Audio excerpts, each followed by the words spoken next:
Now to tonight's special report, looking at the critical decline of TAFEs across Australia. Enrolments have fallen 25% over the past 5 years as governments cut funding and students turn to private colleges. Here's education reporter Natasha Robinson. It was the home of one of the nation's biggest Navy shipyards. Now, veteran boat builders are training their apprentices to fix luxury yachts.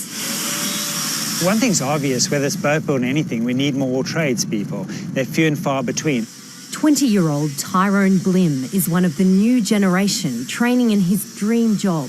I like building stuff and being creative, so it was just all of that in one.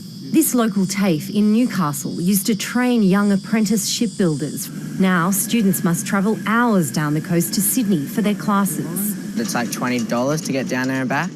So yeah, that's, especially on apprentice wages, that's a lot of money.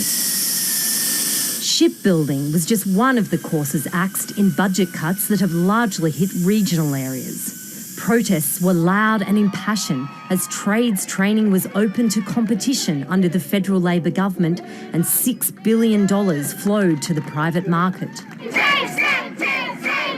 Private providers have mushroomed, have grown exponentially, have made monstrous profits and have colonised areas that can be taught very cheaply. Market share of the TAFEs plummeted. $300 million per year was stripped out of TAFE budgets. So we've seen a collapse in funding, collapse in students, collapse in teacher numbers. We're seeing a collapse in this public institution called TAFE.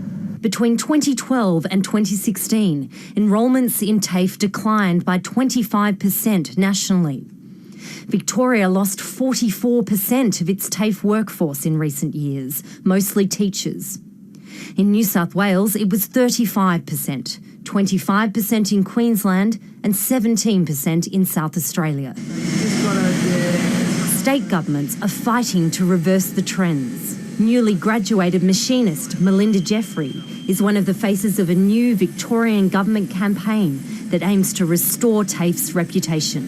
Before Melinda was an award-winning technician, her journey started with the best qualifications. I've got a qualification, I've got a full-time job, and I've been able to, purchase a house. The federal government has reformed the widely rorted student loan scheme. We have a stabilised system. We have restored some degree of market share. They have reduced the number of private providers with contracts with the state.